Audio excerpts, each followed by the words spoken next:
The Biafran Civil War, which ravaged Nigeria between 1967 and 1970, remains one of the most significant and tragic events in the history of Africa. At its core, the war was the result of deep-rooted ethnic, political, and economic tensions that had been brewing since Nigeria gained independence from Britain in 1960. These tensions were exacerbated by the country's diverse ethnic groups, including the Hausa Fulani in the north, the Yoruba in the west, and the Igbo in the east. The fragile unity among these groups began to fracture as a series of political crises, military coups, and violent confrontations heightened distrust and division. One of the key triggers for the Biafran War was the coup of January 15, 1966, which was predominantly orchestrated by the Igbo military officers in a bid to address the corruption and inequality plaguing Nigeria. The coup led to the assassination of several prominent leaders, including the Prime Minister, Sir Abubakar Tafawa Balewa, and the Premier of Northern Nigeria, Sir Ahmadu Bello. The coup, though short-lived, plunged Nigeria into political chaos, creating a deep-seated mistrust between the ethnic groups, particularly the Igbo and the Hausa Fulani, who felt the coup was aimed at their dominance in the country's politics. In the aftermath, General Yakubu Gowon, an officer from the northern ethnic group, was placed in power after another military coup in July 1966. The new government was seen as favoring the interests of the northern elite, further alienating the Igbo people. The situation worsened when a series of anti-Igbo riots and massacres erupted in northern Nigeria in 1966, resulting in the brutal deaths of thousands of Igbo civilians. The attacks were referred to as pogroms, and they were a stark reminder of the ethnic violence simmering just beneath the surface. The Igbo community, devastated and enraged by the killings, felt that they had no choice but to secede from Nigeria. In May 1967, Colonel Ojukwu, the military governor of eastern Nigeria, declared the region an independent republic, calling it the Republic of Biafra. This declaration was met with immediate opposition from the Nigerian government, led by Gowon, who sought to preserve Nigeria's unity at all costs. As the declaration of Biafra came to fruition, the stage was set for the violent conflict that would follow. The war would not only reshape the political landscape of Nigeria but would also leave a legacy of suffering and division that would affect generations to come. The path to the Biafran Civil War was marked by an escalating cycle of distrust, ethnic violence, and failed attempts at reconciliation. Despite the numerous efforts by international mediators and Nigerian political leaders to find a peaceful solution, the failure to bridge the ethnic divides and address the underlying political issues led to the inevitable outbreak of war. The impact of the war, and the decisions made in its lead-up, would continue to shape Nigerian politics and society for decades, leaving scars that are still visible in the country's ongoing struggles with unity and identity. The pogroms that took place in northern Nigeria in 1966 were pivotal in the lead-up to the Biafran Civil War. These were brutal massacres targeting the Igbo people, particularly in the northern regions of Nigeria, which had a substantial Hausa Fulani population. The violence erupted in the aftermath of the January 1966 coup, which saw the assassination of key northern leaders, including the Prime Minister, Sir Abubakar Tafawa Balewa, and the northern political elite. The coup was largely seen as being orchestrated by Igbo military officers, and the subsequent violent reprisals against the Igbo people were viewed by many as a reaction to the loss of northern political power. The pogroms began in May 1966, when a series of anti-Igbo riots broke out across northern Nigeria, driven by anger and revenge for the coup. Igbo civilians were violently attacked, homes and businesses were looted, and thousands of Igbo men, women, and children were killed in cold blood. The attacks were not isolated incidents but rather part of a coordinated effort to rid northern Nigeria of its Igbo population. The violence was horrifically widespread, affecting cities such as Kano, Kaduna, and Zaria. The exact number of casualties remains disputed, but estimates suggest that up to 30,000 Igbo people were killed in the brutal onslaughts.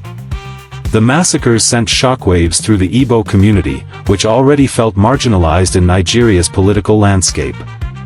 For many, the pogroms were not just attacks on their people but also a betrayal by the Nigerian government.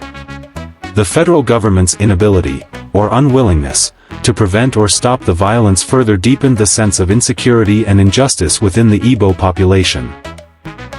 The Nigerian government, under the leadership of General Yakubu Gowon, was accused of not taking swift action to protect the Igbo, which was perceived as an endorsement of the violence or at least a sign of indifference toward the lives of Igbo citizens.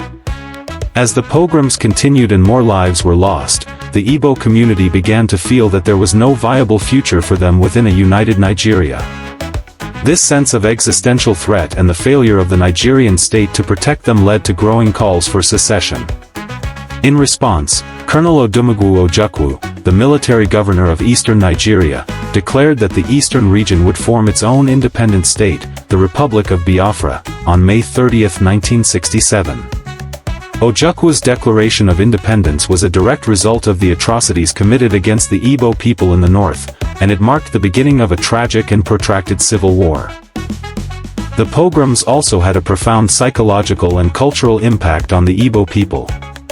The brutality of the killings and the sheer scale of the violence left deep scars that would affect generations. The emotional trauma endured by survivors, many of whom were left without homes, families, or livelihoods, created a lasting sense of loss and grief. The attacks also strengthened a collective resolve among the Igbo to protect their identity and culture at all costs, even if it meant going to war for self-preservation. The massacres and their aftermath cemented the conviction within the Igbo community that they could not live under the threat of further ethnic violence, making the secession of Biafra not just a political decision but a desperate response to an existential crisis. The pogroms and the subsequent declaration of Biafra were the flashpoints that ignited the Biafran Civil War. These massacres laid bare the deep ethnic divides in Nigeria and revealed the fundamental fragility of the country's unity. The violence highlighted the failure of the Nigerian leadership to address ethnic grievances and protect minority groups. The traumatic events of the pogroms did not just serve as a catalyst for the war, they also set the stage for the bitterness, mistrust, and resentment that would define the conflict and shape Nigeria's post-war identity. In the end, the pogroms represented a critical moment in Nigerian history, where the failure to achieve national reconciliation and unity resulted in the tragic separation of a people and the loss of thousands of lives.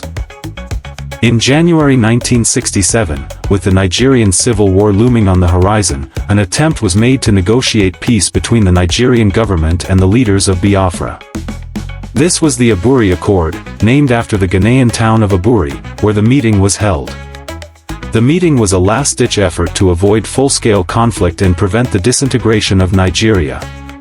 It was seen as the final opportunity for a peaceful resolution to the growing tensions between the Nigerian federal government and the secessionist Biafran leadership.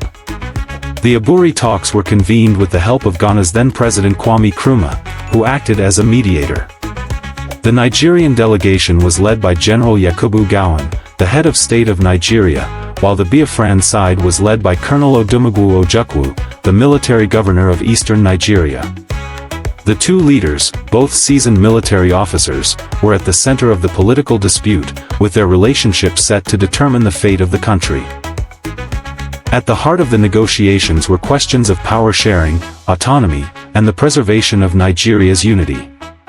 The Aburi meeting was supposed to lay the groundwork for a federal system that would allow for more regional autonomy, particularly for the eastern region, the Igbo-dominated area. It was hoped that by addressing Igbo grievances, especially the political marginalization and lack of security for the Igbo people in the north, there could be a way to keep the country united. The proposals discussed at the conference included the establishment of a federal system that would allow regions to maintain their sovereignty while still being part of Nigeria. However, the specifics of these agreements were unclear, and there were differences in the interpretation of the decisions made. One of the key issues that arose during the Aburi talks was the question of the power of the central government versus regional autonomy. Ojukwu pushed for greater autonomy for the eastern region, arguing that the Igbo people had suffered enough under the central government, particularly after the pogroms and the failure of the Nigerian government to protect them. He sought a system that would give the Biafrans more control over their own political, economic, and military affairs. Gowon, on the other hand, wanted to preserve the unity of Nigeria at all costs, arguing that any move toward independence or excessive regional power would further destabilize the country. Despite the discussions at Aburi, the outcome of the meeting was ultimately inconclusive. While both sides agreed to some form of regional autonomy, the details of the agreements were vague and open to interpretation. The lack of clarity over what was actually agreed upon led to further misunderstandings and suspicions. The Nigerian government, under Gowon, felt that the agreement allowed for the restoration of the central government's authority, while Ojukwu and the Biafran leadership believed that the accord gave them a mandate to pursue greater autonomy. The misinterpretation and failure to implement the agreements laid the foundation for the breakdown of peace and the eventual outbreak of full-scale war. The Aburi Accord is often seen as a missed opportunity for peace. Had both sides been able to agree on the specifics of the negotiations and properly implement them, it is possible that the Nigerian Civil War could have been averted. However, the lack of political will on both sides, combined with the deep-rooted ethnic and political divisions, made lasting peace difficult to achieve. The failure of the Aburi talks also highlighted the inability of Nigerian leaders to bridge the gap between the country's various ethnic groups. The breakdown of the agreement not only sealed the fate of the conflict but also marked the beginning of a brutal and devastating civil war. In hindsight, the Aburi Accord remains a poignant reminder of how fragile peace can be in a nation with deep ethnic and political divisions. It also serves as a lesson in the importance of clear, decisive communication and the need for strong leadership in the face of crisis. The failure to implement the agreements reached at Aburi set the stage for the Biafran War, which would bring untold suffering to the people of Nigeria, particularly the Igbo community. The political missteps and misinterpretations during this critical moment in Nigerian history are still a point of reflection for scholars and leaders, as they continue to examine the complex legacies of Nigeria's post-colonial struggles. The Biafran Civil War, also known as the Nigerian Civil War, officially began on July 6, 1967, when the Nigerian government launched a full military offensive to reclaim the secessionist eastern region, which had declared independence as the Republic of Biafra under Colonel Ojukwu. The war would last for nearly 3 years, resulting in a devastating humanitarian crisis and immense suffering, particularly for the Igbo people. The conflict was marked by brutal warfare, ethnic violence, famine, and foreign intervention. It was a fight for survival on both sides, but for Biafra, it was also a desperate attempt to protect the identity and future of the Igbo people. Biafra, under the leadership of Ojukwu, had the advantage of being highly motivated to protect its sovereignty and the interests of its people. Initially, Biafran forces were well equipped with weapons and had a strategic advantage in terms of troop morale. The Biafran military strategy centered around defending the territory against the larger Nigerian army, which was better equipped in terms of manpower and resources. Early on, Biafran forces managed to repel several Nigerian attacks, and for a brief period, Biafra expanded its borders. However, the tide of war would soon turn against Biafra. As the war progressed, the Nigerian military imposed a blockade on Biafra, cutting off vital supplies, including food and medical aid. The blockade, combined with the destruction of infrastructure and the devastation of farmland, led to widespread starvation in Biafra. The most heartbreaking consequence of the blockade was the famine that swept through the region, resulting in the deaths of hundreds of thousands of people, especially children. Images of emaciated Biafran children, many of whom were starving to death, became iconic symbols of the war's humanitarian crisis and garnered international attention. The suffering caused by the famine made the war a cause célèbre for global human rights advocates, leading to widespread calls for humanitarian aid. Internationally, the war saw some external intervention. The Nigerian government was supported by Britain, the Soviet Union, and other Western powers, which provided military aid and supplies. In contrast, Biafra received some limited support from countries such as France and some African states, but its international recognition as a sovereign state was never achieved. Biafra's cause gained sympathy worldwide, but the lack of formal recognition hampered its ability to secure the international support needed to effectively challenge the Nigerian military. Additionally, the Nigerian government's use of the resources it controlled, particularly oil from the Niger Delta, enabled it to continue its military campaign despite Biafran resistance. One of the key figures in the Biafran War was Colonel Ojukwu, who emerged as a symbol of defiance and determination for the Biafran people. His leadership was crucial in mobilizing support both within Biafra and internationally. Ojukwu's commitment to the cause of Biafran independence remained steadfast throughout the conflict, despite mounting challenges. However, as the war dragged on, it became clear that Biafra's survival was increasingly unlikely. Despite the initial successes, Biafra's lack of resources, combined with the ongoing blockade and Nigerian military superiority, began to take a heavy toll. The war reached a turning point in 1970 when Biafra, weakened by famine, military losses, and internal divisions, was forced to surrender. On January 15, 1970, General Gowon declared victory for Nigeria, and Biafra was reintegrated into the Nigerian Federation. The end of the war did not, however, mark the end of its consequences. The Biafran War left deep scars on the psyche of the Nigerian people, especially the Igbo community. The reintegration of Biafra into Nigeria was not without difficulty, and the post-war period saw continued discrimination and neglect of the Igbo people. The war also left an indelible mark on Nigeria's political landscape, with the deep ethnic divisions and the unresolved issue of Igbo marginalization continuing to shape the country's national dialogue. In the aftermath of the war, Nigeria was left to confront the emotional, physical, and political damage caused by the conflict. The government under Gowon initiated the policy of "no victor, no vanquished" to promote national reconciliation, but the reality of reintegration was far more complicated. For many Igbo people, the war's conclusion was not seen as a victory, but as a painful and unresolved chapter in the country's history. The legacies of the war, deep ethnic mistrust, unresolved grievances, and the trauma of the conflict, continued to reverberate throughout Nigerian society for decades. The Biafran War was a struggle not just for political control, but for survival, cultural preservation, and human dignity. It was a war that showed the lengths to which people will go to protect their identity and their future, but it also exposed the horrific cost of ethnic conflict and the devastating consequences of failed peace processes. While the war officially ended in 1970, its echoes can still be felt today in the ongoing discussions about ethnic relations, political inclusion, and national unity in Nigeria. The Biafran War remains a key chapter in Nigerian history, one that continues to shape the country's trajectory, both politically and socially. The end of the Biafran Civil War in 1970 brought an official conclusion to one of the most devastating conflicts in African history. However, for the Igbo people, the war's aftermath was a harsh and painful reality that left deep scars in every aspect of their lives.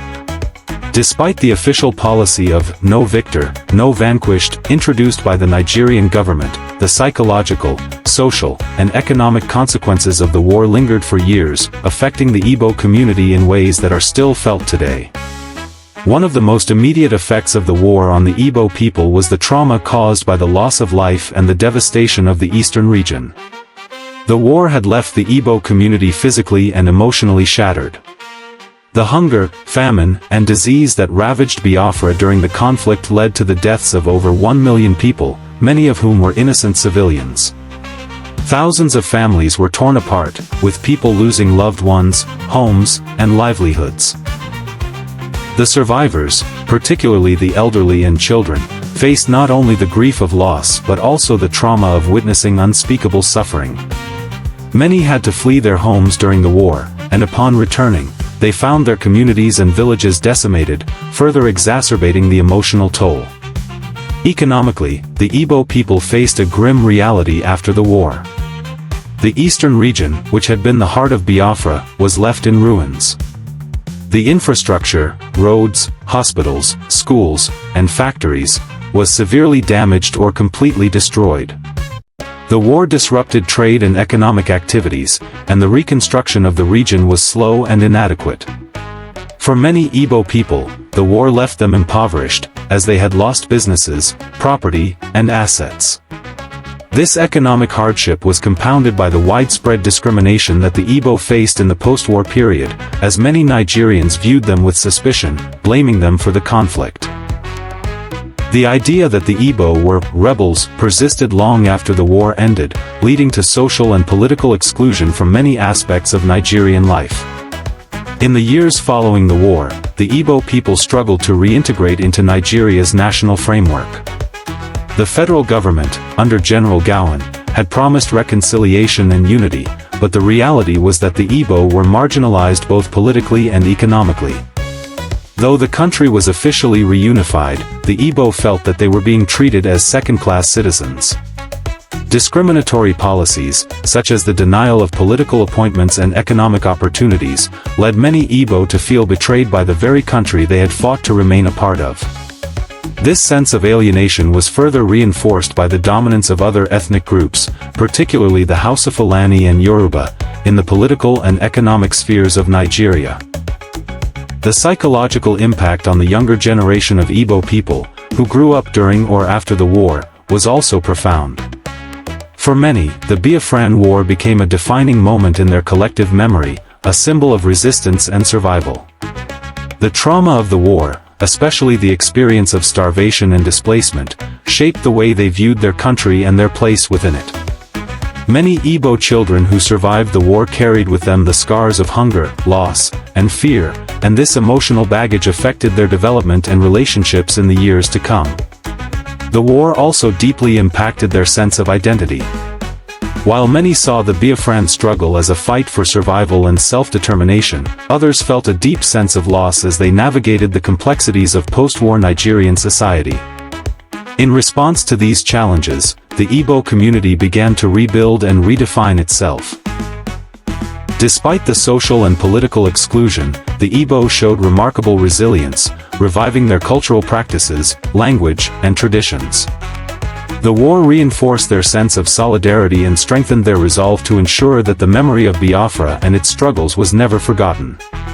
This cultural revival was not just about reclaiming lost pride, but also about finding a sense of purpose and identity in a post-war world.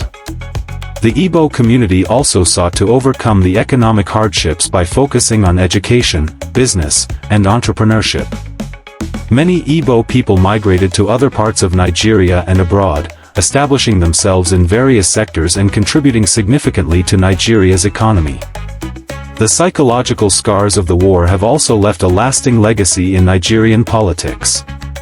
The Igbo's sense of marginalization and the continuing tensions between the country's ethnic groups continue to shape political discourse in Nigeria. The question of national unity, and the role of the Igbo within that unity, remains unresolved, as evidenced by the occasional resurgence of Biafran separatism and the calls for a sovereign Biafra in recent years. The legacy of the war has also influenced the way the Igbo engage with the Nigerian government, as many continue to demand greater political representation and a fair share of the country's resources. In conclusion, the aftermath of the Biafran War left the Igbo people with a profound sense of loss, grief, and alienation. While the war officially ended in 1970, the social, economic, and psychological effects of the conflict continue to shape the Igbo community's experience in Nigeria. The trauma of war, combined with the difficulties of reintegration and the enduring sense of marginalization, means that the legacy of the Biafran conflict remains deeply embedded in the consciousness of the Igbo people. Despite these challenges, the Igbo have demonstrated remarkable resilience and continue to play an integral role in the social, economic, and political fabric of Nigeria. The Biafran War may have ended, but its echoes still reverberate in the struggles for identity, justice, and equality in Nigeria today. The Biafran Civil War left an indelible mark on Nigeria, with controversies and criticisms continuing to surround the events leading up to, during, and after the conflict. The war's legacy has sparked debates about the role of leadership, the treatment of ethnic minorities, the international community's response, and the long-term implications for Nigeria's unity. These unresolved issues have fueled ongoing discussions about justice, reconciliation, and national identity, making the Biafran War one of the most contentious chapters in Nigerian history. One of the most significant controversies surrounding the Biafran War is the role of the Nigerian government under General Yakubu Gowon. While Gowon's leadership was critical in maintaining Nigeria's unity, his handling of the Biafran secession and the conduct of the war have been widely criticized. Many have questioned whether the Nigerian government could have avoided the war, or whether the government's actions after the declaration of Biafra unnecessarily escalated the conflict. The decision to launch a full-scale military campaign to suppress Biafra, as well as the devastating blockade that led to widespread famine, has been seen by some as a harsh and disproportionate response. The human toll of the war, especially the famine that killed hundreds of thousands of Biafran civilians, has led to accusations that the Nigerian government was responsible for committing acts of genocide. Though there were war crimes on both sides, the Nigerian government's use of starvation as a weapon has been a focal point for those who believe the conflict could have been resolved through diplomatic means. On the other hand, the leadership of Colonel Ojukwu and the decision to secede from Nigeria have also been a subject of intense scrutiny. Ojukwu's commitment to Biafra was unwavering, and while he was hailed as a hero by many Igbo people, his decision to declare independence without first achieving a consensus among other Nigerian ethnic groups and political factions has been questioned. Some argue that Ojukwu's decision to go to war, rather than pursuing a more gradual process of negotiation or autonomy, resulted in unnecessary bloodshed. Additionally, the failure of the Biafran leadership to build strong international alliances contributed to the Republic of Biafra's eventual collapse. Despite international sympathy for the Biafran cause, the lack of formal recognition and support from foreign governments left Biafra isolated on the global stage, making it increasingly difficult to sustain the fight. International responses to the war have also sparked controversy. While the Biafran cause attracted sympathy from many parts of the world, especially among humanitarian organizations and some Western powers, there was little material support for the Biafran Republic. Countries such as France were sympathetic to Biafra's struggle, but their support was limited to the provision of military aid, and the global community did not offer official recognition to Biafra as a sovereign state. On the other hand, Nigeria's fight to maintain its territorial integrity was backed by powerful nations, notably Britain, the Soviet Union, and other members of the Commonwealth. The complicity of the international community in allowing a prolonged and devastating conflict, without making stronger efforts to broker peace, has been a source of criticism. Some argue that foreign powers prioritized strategic interests, such as oil and Cold War politics, over the human cost of the war, particularly the famine that claimed the lives of tens of thousands. The war's impact on the Igbo people, both during and after the conflict, remains one of the most emotionally charged aspects of the legacy of Biafra. After the surrender of Biafra in 1970, the federal government promised national reconciliation, but the Igbo were subjected to widespread discrimination, both politically and socially. The notion of no victor, no vanquished was meant to promote healing, but for many Igbo people, it felt like an empty slogan.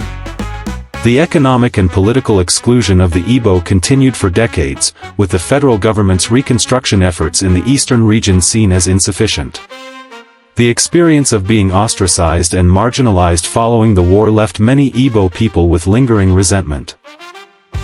The war's impact on the collective psyche of the Igbo community has been compounded by a sense that the government failed to deliver on promises of equitable treatment and reconciliation. Furthermore, the question of accountability for the atrocities committed during the war remains unresolved. While the Nigerian government was accused of committing war crimes, such as the use of famine as a weapon, the Biafran side was also accused of committing atrocities, including the treatment of Nigerian prisoners of war and civilians. The lack of a proper war crimes tribunal, which could have addressed these violations, has been a point of contention. Both sides engaged in violence that resulted in the loss of innocent lives, but the failure to hold perpetrators accountable means that many survivors have never received justice. The absence of a national truth and reconciliation process has left many Nigerians with unresolved grievances, further deepening the ethnic and political divisions in the country. The legacy of the Biafran War continues to shape Nigeria's politics and national identity. Despite the official end of the conflict, ethnic tensions, and demands for greater regional autonomy have persisted. In recent years, there has been a resurgence of calls for the creation of an independent Biafra, fueled by the perceived marginalization of the Igbo people within the Nigerian political system. The emergence of separatist movements, such as the Indigenous People of Biafra, IPOB, highlights the continuing frustration of many Igbo people who feel that the promises made at the end of the war have never been fully realized. The unresolved issues from the Biafran conflict, including questions of justice, political representation, and national unity, remain at the heart of Nigeria's ongoing struggles with governance and social cohesion. In conclusion, the controversies and criticism surrounding the Biafran War reflect the complexity of Nigeria's post-colonial history and the lasting scars left by the conflict. The failure of both the Nigerian and Biafran leadership to find lasting peace, coupled with the international community's limited involvement, has left a legacy of bitterness, mistrust, and division. The war's enduring impact on the Igbo people, the Nigerian state, and the broader African continent remains a cautionary tale of the dangers of ethnic conflict and the importance of addressing deep-rooted political grievances. Today, the marginalized Biafran indigents and the secessionist group IPOB still hold placards declaring, "Justice for Ndigbo," and "Biafra has the right to self-determination." Their continued protests serve as a powerful reminder of the deep wounds left by the Civil War and the enduring demand for justice, recognition, and reconciliation. These unresolved issues remain central to Nigeria's journey toward true unity and healing. If you found this story insightful, like, comment, share, and subscribe to stay informed on this and other crucial topics. Your support helps keep the conversation alive.